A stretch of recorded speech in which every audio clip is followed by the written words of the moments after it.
So I just want to talk a little bit about this still of DSP right here because this shot in particular, it hit me in a way like unlike any other thing that I've seen of this guy. And I know you're probably thinking there's nothing special about this. This is just Phil. You know, we see him day in, day out. It's just Phil. What's so special? What's so special about this? I would say yes, and that's part of the problem. So, for context, I did watch a bit of this pre-stream the other day. Was a bit high at the time, and I had seen this, and it just spoke to me that Phil is the true gamer, and I'll tell you what I mean by that. But it's kind of crazy like how we're desensitized. Like you watch enough of this guy, you just become desensitized to it all, to all the bullshit. And given the condition that I was in when I seen this, it's like all of that got lifted. Like I'm seeing it through a whole new lens. The filter is off. The third eye is open, and it's pretty much like I was just watching for the first time ever. So that's it's just kind of crazy to me how that happens. But yeah, this shot here is just sad. But maybe you could kind of see what I mean by when I say that he is the true gamer. And what I think did it for me, it's just everything just lined up in such a way.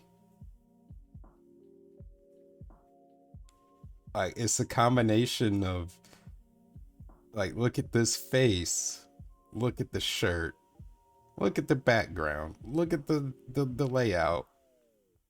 All of this together, you get the true gamer. Let's say that, and Phil is the stereotypical gamer. He's the one that gives gamers a bad name because maybe you grew up with some of these people, you know, these people, you know, that you see them, you think, oh, he's the nerd, oh, he's the no lifer, he likes the video games or whatever, and you think 25 years later, this is what they're gonna turn out like this motherfucker right here, looking exactly like this, with the receding hairline and the gamer shirt and the all of this. This is yeah, this is what you think of. This is what you think of. This is what parents warn their daughters about. But man, yeah, it really just hit different for me. That just look at him, a literal child stuck in an old decrepit man's body. That's what this is. And it's just unbelievable. And yeah, it's just straight man child. Just straight man child. And it's not even the gaming thing. It's not even just because he likes video games. Well, that's debatable now how much he actually likes it. He doesn't have a passion for them, obviously. But it's not even just the video game thing that I would say that makes him a man child. No, you could be a gamer. You could be a gamer for until you're however old. You can have whatever interest or hobby that you have that people say are childish. You can do them until you're how old.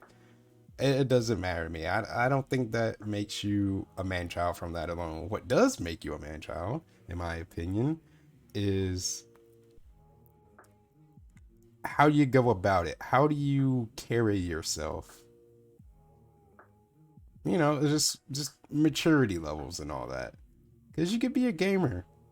You can have these collections of these things that you're interested in. But you can do it in a way, you could be mature about it.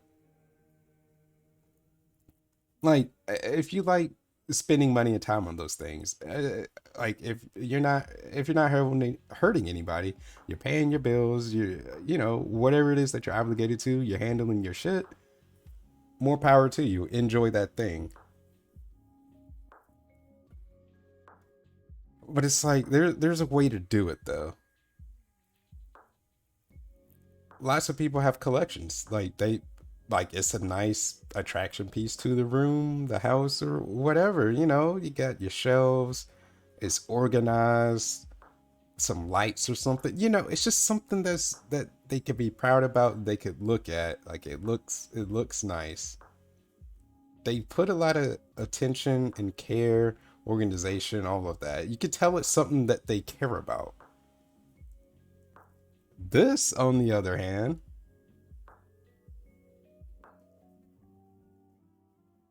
is it's like a child's room. Like it's just there's no organization. There's no. It's just tackiness. It's just tackiness. It's just a bunch of crap. Just a bunch of crap put together. That's when you're being a man child about it.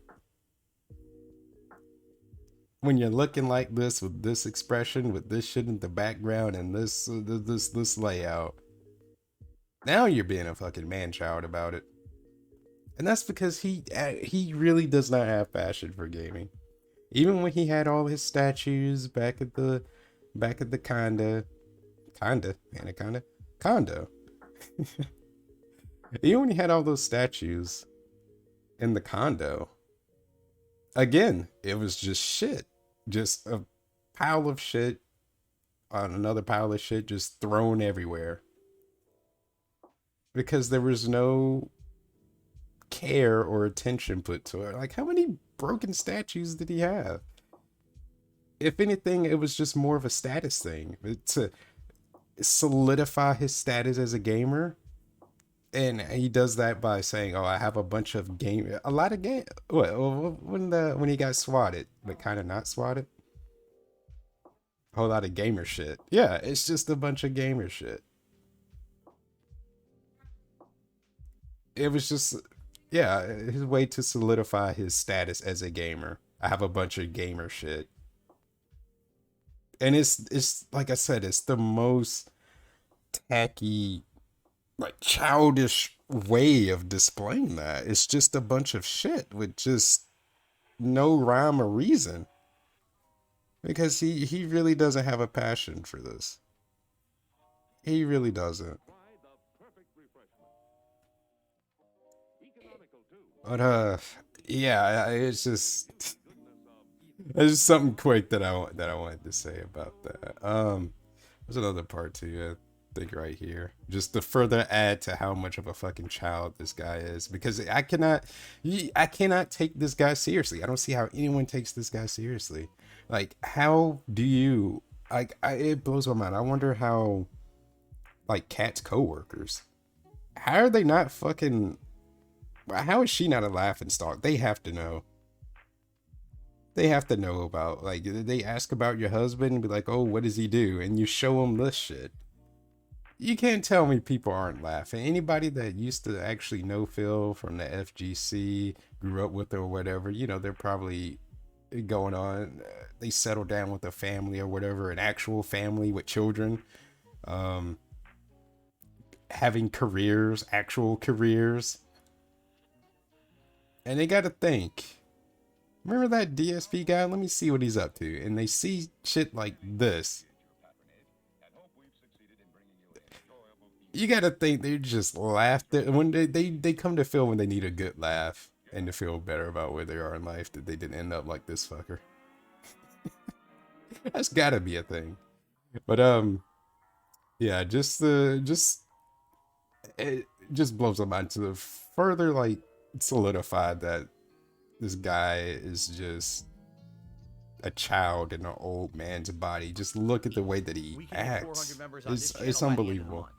I do. Would it be great if YouTube would finally enable gifted memberships like they promised they would do this year? Yes. Would it be amazing if they did it this month since there's so many new games and so many people will have eyes on YouTube for gaming for the first time in a long time? Yes. Do I think that YouTube will do that? No. No. Shake my head like a fucking toddler. No.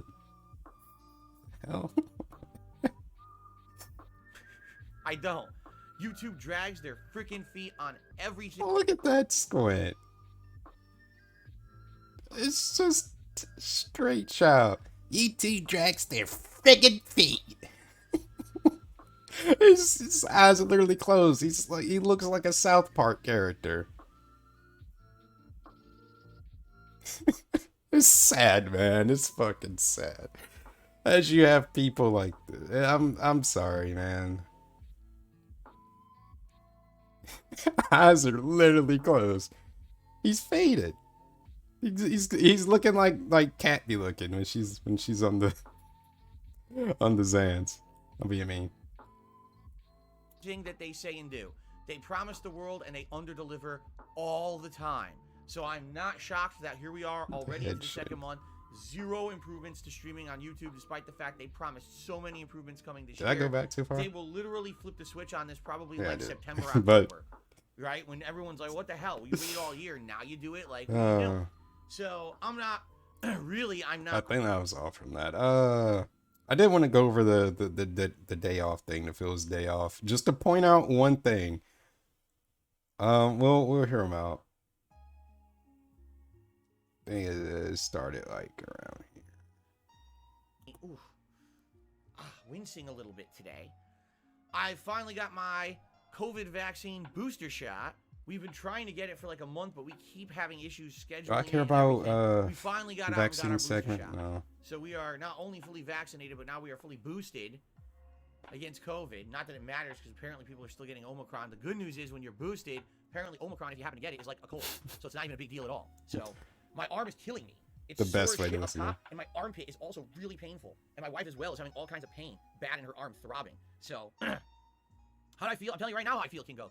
I feel like physically I feel fine. I don't feel sick at all. I think last night for like maybe an hour I felt a little bit feverish. This is just mind-numbing. Nothing like that. Nothing where I feel sick. It's just physical soreness in the arm where obviously I was injected, and my armpit hurts a lot. And it actually did this last time too. My armpit was sore. Oh yeah.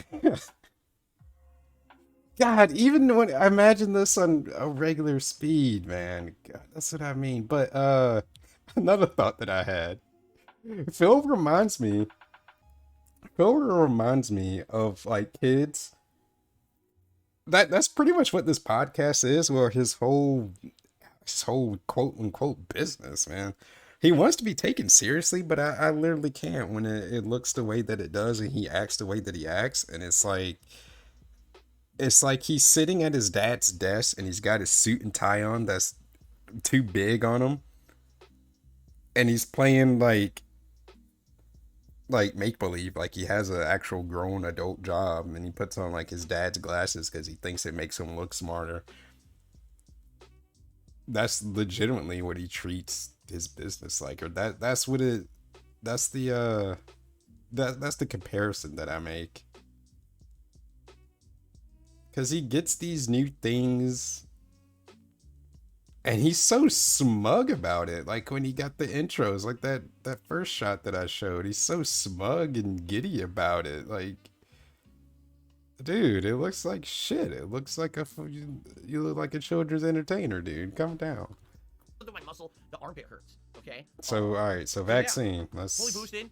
Obviously, Right. Get me sick. Obviously, the real thing is, Kat has a job. She interacts with people constantly at said job, and there's high potential for infection there. I'm very proud of her that she's been working retail jobs the entire time this pandemic's been going on, and she hasn't gotten sick. I mean, she's been incredibly diligent, constantly with the sanitizer, washing the hands, wearing the mask, doing everything you need to do. Good lord. All right. There you go. You all know you insulted my wife, so you can go fuck yourself. Oh. Okay. Very positive. So, ladies and gents, Excuse me. that was one thing we did. We had our first meal of the day was insanely good. We went to a local place that does breakfasts, and we said on a whim, let's try these breakfast burritos. So one thing, notice. Now, burritos can be incredible. You know the one thing. Yeah, this is the point I was getting to. You notice the one thing that he skipped. Because what is the one main thing that he talks about doing on his day off? Going to the grocery store, right? Did we skip going to the grocery store? There was no Fred Meyer? Hmm. I wonder why. I wonder why. Probably has to do it because nothing fucking bad happened. So that he didn't even talk about it at all. So we skipped the Fred Meyer trip. We ain't got nothing to tell him about there because it was positive. Because he went there and probably they had everything that he had wanted in stock. He didn't want to tell us about that though. It was like, yeah, it was like Ice Cube. Today was a good day. He didn't even have to use his AK, dude. He got everything that he wanted at fucking Fred Meyer. And we had food segment, but it was good, but kind of bad in a weird way because it was too good. But main point with this, we don't even have to play the whole thing. His day off, they got a vaccine. They got their vaccine shots. Wait, no, they got that the other day, didn't they? No, yeah, I think it was the same day. They got their booster shots and they got their haircuts, which I think is weird how they get their haircut at the same time because kind of on two different hair schedules. You don't have as much, and I don't know, like a man and a woman getting their hair cut done at the same time. It doesn't make sense. That's just that's fucking whatever. So they apparently didn't go to the grocery store. We just skipped that. So yeah, vaccine, haircut, and ate food. That was his day off. I went ahead and spoiled it. I don't even feel like going into the shit. But the point that I wanted to make was that how willing he is to tell us when something negative happened. Like that's all this podcast is to be a negative fucking asshole. Even when like with the gaming news, it's usually because he wants to complain about something or be a contrarian or have a hot take on something. If it's like legit, like positive news, he won't have much to say about it. Because this Phil's Day Out segment was short as fuck compared to all the other ones. Why? Because positive things actually happened. He didn't have much to fucking complain about. So it was a nothing segment. He speed ran that shit. But it's just crazy to me that like how willing he is to go out of his way to be negative and talk to you a fucking an hour about the most mundane things. But because it inconveniences him, that could turn into an hour. But when things go well, we speed through the shit in like 10 minutes. So they got the haircut, they got a vaccine shot, and ate fucking food. Busy all day, mister. I'm too busy to do anything. I'm going out with my wife. When all you have to tell us what you did on your day off, you got a shot, a haircut, and you fucking ate food with your fat ass wife. Allegedly fat ass wife. We ain't seen her in a while, but I'm only assuming all those DoorDash bills. Yeah, they're eating for like four people. But this was supposed to just be a short video about the just about how like that one still image. It's really sad when you take the lens off and when you're not as desensitized from being in the pig verse, I guess. But yeah, that's about all I got. I just